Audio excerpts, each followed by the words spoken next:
So for those of you who are familiar with my channel, you know that for a very long time now, I have been thoroughly covering British spaceflight for a lot of different reasons. And although I find this to be a fascinating topic and a very exciting moment in spaceflight as far as the entire world is concerned, really that's not a sentiment that's been shared by a lot of my viewers. Instead, many of you believe, I think quite legitimately, that this is the future of spaceflight, and what's going on in the UK is just, well, as we say in the US, small potatoes.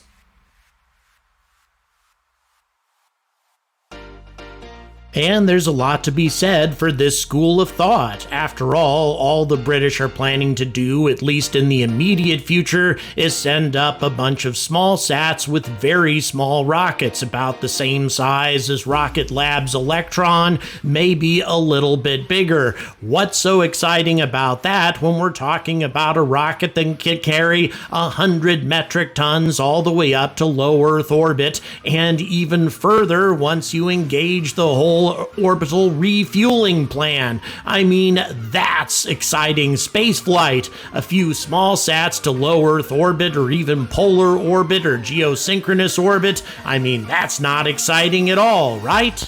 So faced with this reality, I am left with two alternatives. Number one, to listen to the viewers and don't cover this topic very often, maybe every now and then, and stick to the sorts of things that people really want to see. I mean, that's what's going to get me lots of views, right? The other alternative is to be a stubborn son of a and give my viewers 10 very compelling reasons as to why they should really care about UK spaceflight and why it matters to spaceflight enthusiasts everywhere, no matter where they live. So which option do you think I took?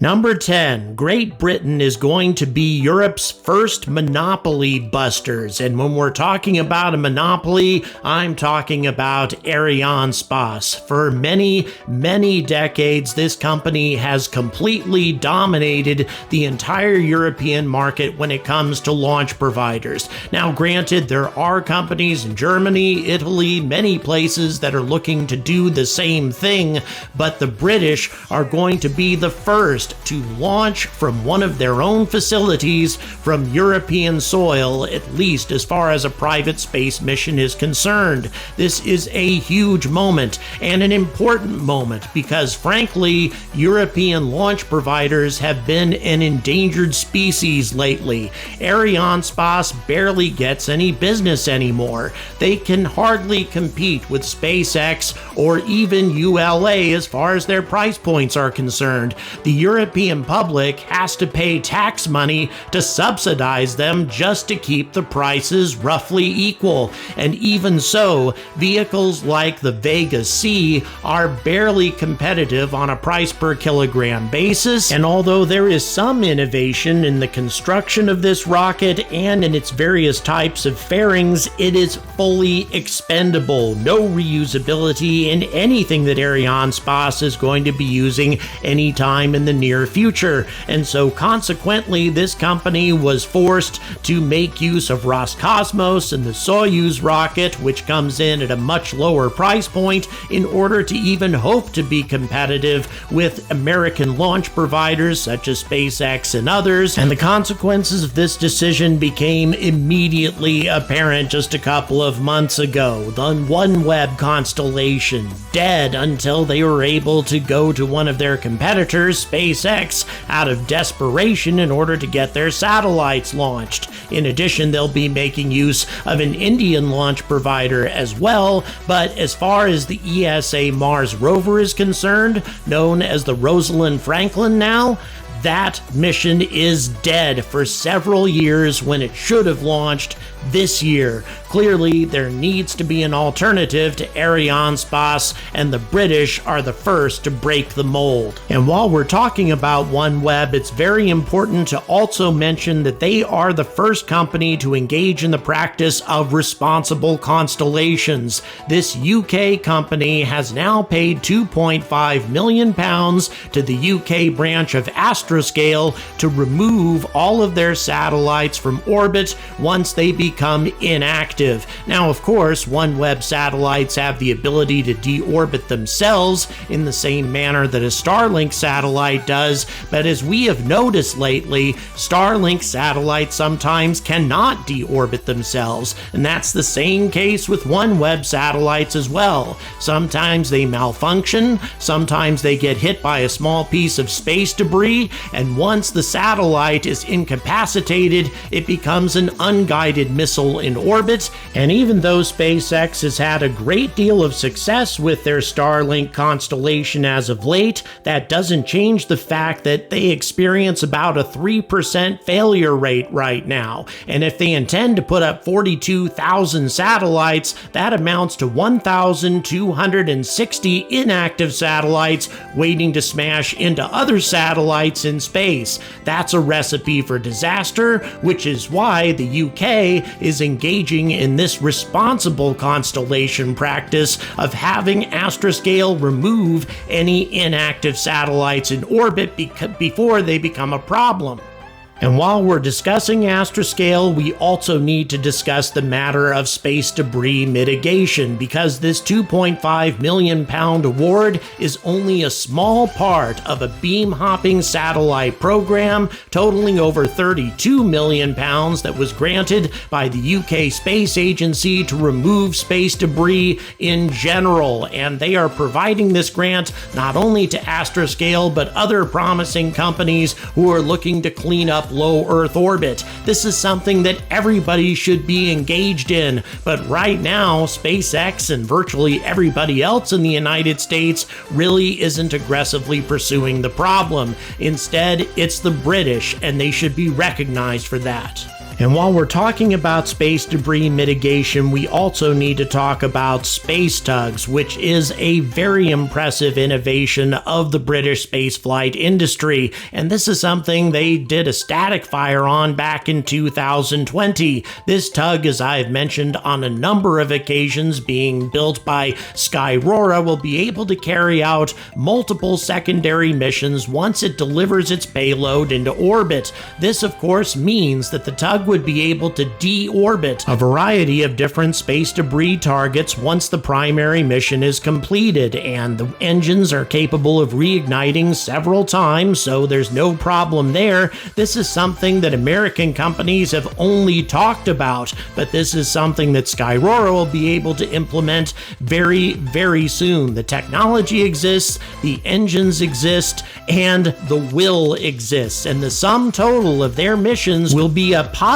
contribution to the space debris problem. That is to say, with every launch, there will be less pieces of space junk in orbit, not more, and that will be the first time that that has ever happened in human history. That's something worth reporting. And while we're talking about Skyrora, we also need to talk about another innovation called Ecoscene, which is part of the UK space industry's green initiative when it comes to their launch providers. Ecoscene is going to be making use of waste plastic products in order to propel their rockets. No other launch provider is even attempting to do something like this, at least not in the United States. This means with every launch, Skyrora will not only be taking trash out of orbit, but taking trash off the Earth as well by consuming waste plastic with every rocket launch. And by the way, Skyrora is not the only UK launch provider that's going to be embracing this philosophy. They all do it. Orbex, for example, uses a fuel called bio-LPG, which reduces carbon emissions by as much as 80% with every launch. Their intention is to create the first carbon-neutral rocket in human history, and given the technology that they've presented thus far, it looks pretty promising. And Black Arrow, they want to do the same thing. And while we're talking about non-wasteful policies, we also need to talk about reusability. But before we get to that, check this shit out. I'm going to be putting this design on t-shirts, on mugs, on anything I can get it on, and frankly, this is the coolest design that's ever been created by my awesome supporters, and I hope you guys enjoy it as well.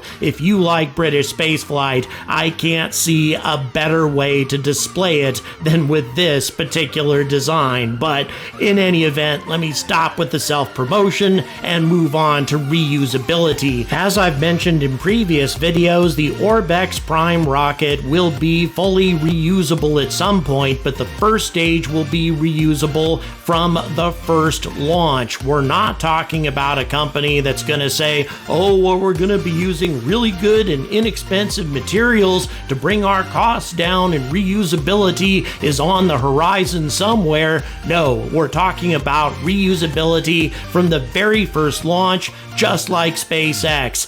This is something that is both newsworthy and something that I want to cover. And really, I think that other folks who are involved in spaceflight, people who follow spaceflight, would be very interested in a reusable rocket like this, even if it is on a small scale, simply because it's cutting edge technology. Cutting edge in terms of its fuel, cutting edge in terms of its materials, and cutting edge, of course, in terms of reusability.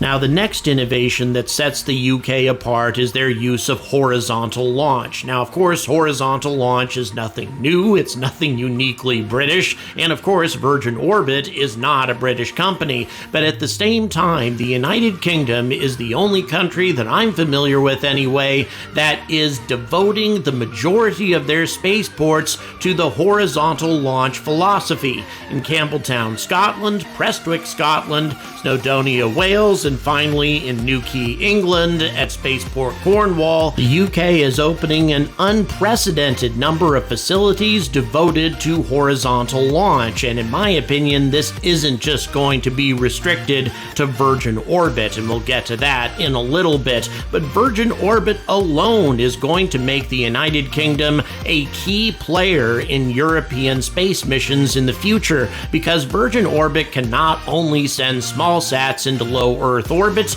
the various technologies that they're going to be making use of, including ion engines, a unique upper stage, and other technologies, will allow places like Spaceport Cornwall to host things like interplanetary missions, the first of which will be a mission to Mars.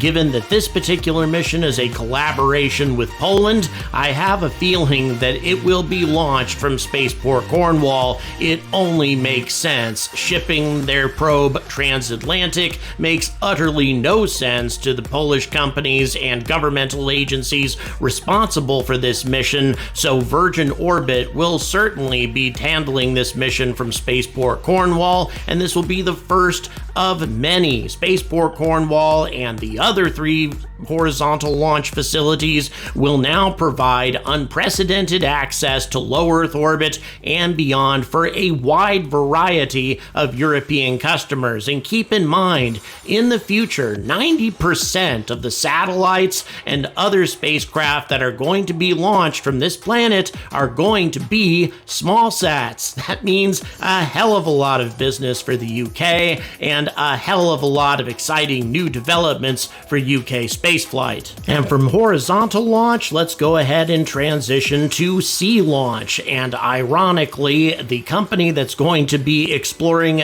this innovative method of getting to space is receiving the least amount of funding from the UK government. Hopefully that's going to change very soon, because this plan is very impressive in what it's going to be able to accomplish. As SpaceX has recently come to realize, if you launch from the ocean in international waters, you have to deal with a lot less in the way of regulation, which is one of the major reasons why Black Arrow is pursuing this method. So their rocket is going to have significantly more thrust than just about any other vertical launch provider is planning on doing in the near future. 450,000 kilonewtons. Now, granted, that doesn't sound like a great deal, but keep in mind that the Virgin Orbit Launcher 1 rocket has a thrust of 326.8 thousand kilonewtons, and it drops off tremendously if we're talking about Rocket Lab. That's only 190,000 kilonewtons.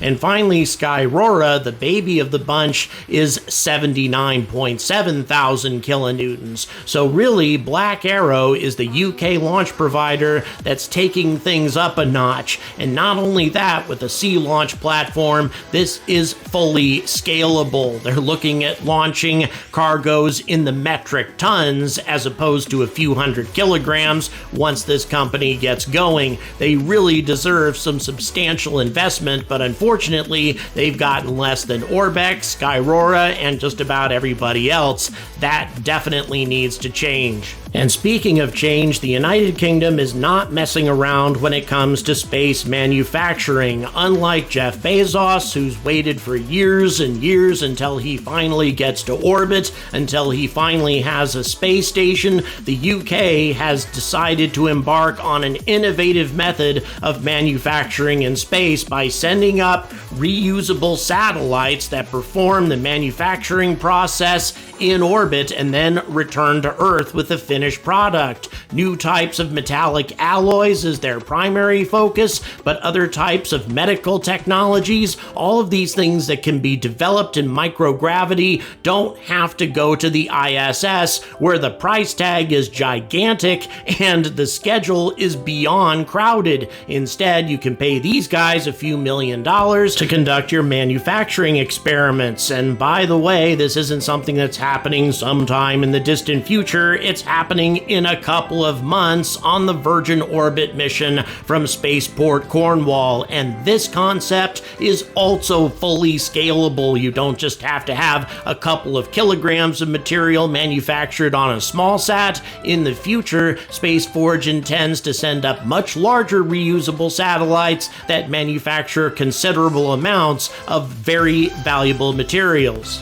And then finally, the number one reason that you should give a damn about UK spaceflight is the UK's equivalent of the SLS, the Skylon spaceplane. But here's the difference. SLS is expendable based on wasteful and outdated technology, not a very innovative solution for getting to space, whereas Skylon is 100% reusable and an unbelievable concept. There are many in the world of spaceflight who believe that a single-stage vehicle is never going to be practical for going to space, and perhaps they're right, but the UK is taking a really good shot at it. 350 million euros granted by the European Space Agency to develop this vessel. It utilizes air-breathing engines until it reaches Mach 5 at an altitude of 26,000 meters, and then at that point, these hybrid Sabre engines, absolutely amazingly innovative pieces of work, by the way, if they turn out to be effective, are going to engage rocket mode utilizing liquid hydrogen and liquid oxygen in order to reach low Earth orbit. Once it reaches low Earth orbit, the vehicle ignites its onboard maneuvering system to control the orbit, and then the payloads will be deployed after completing routine checkouts. Once the payload is released, the aircraft then re-enters enters the atmosphere and lands on the runway. It is my opinion that the UK is developing 3 different horizontal launch facilities in anticipation of Skylon. Yes, the UK government has done a terrible job in funding and supporting this vehicle, but once private UK spaceflight becomes profitable, and if the UK really wants to capture 10% of the world's private spaceflight revenue, billions and billions of pounds worth of revenue, they are going to need this ship. It's capable of not only transporting 12 tons of freight all the way to the International Space Station, which by the way is far more than either Cargo Dragon or Dream Chaser or anything else can do. It also has a human-rated version that will take several astronauts up to orbit as well. And it's not like Skylon is this mad, hopeless dream. Yes, it's going to be expensive, about $12 billion. However, the groundworks for an engine test facility were completed last year. They're talking about performing uncrewed test flights in a hypersonic testbed by 2025. 3 years from now, and it's not like this company has no support. Reaction Engines Limited, who is behind the design of this spacecraft, has the support of companies like Rolls-Royce and Boeing, certainly companies that have $12 billion to invest. Now, of course, the United Kingdom government is going to have to get engaged in this in order to actually make this spacecraft operational by 2025, but if it does indeed happen, this will be the only single-stage, fully reusable space vehicle on the planet. Even Starship can't say that. That's an amazing accomplishment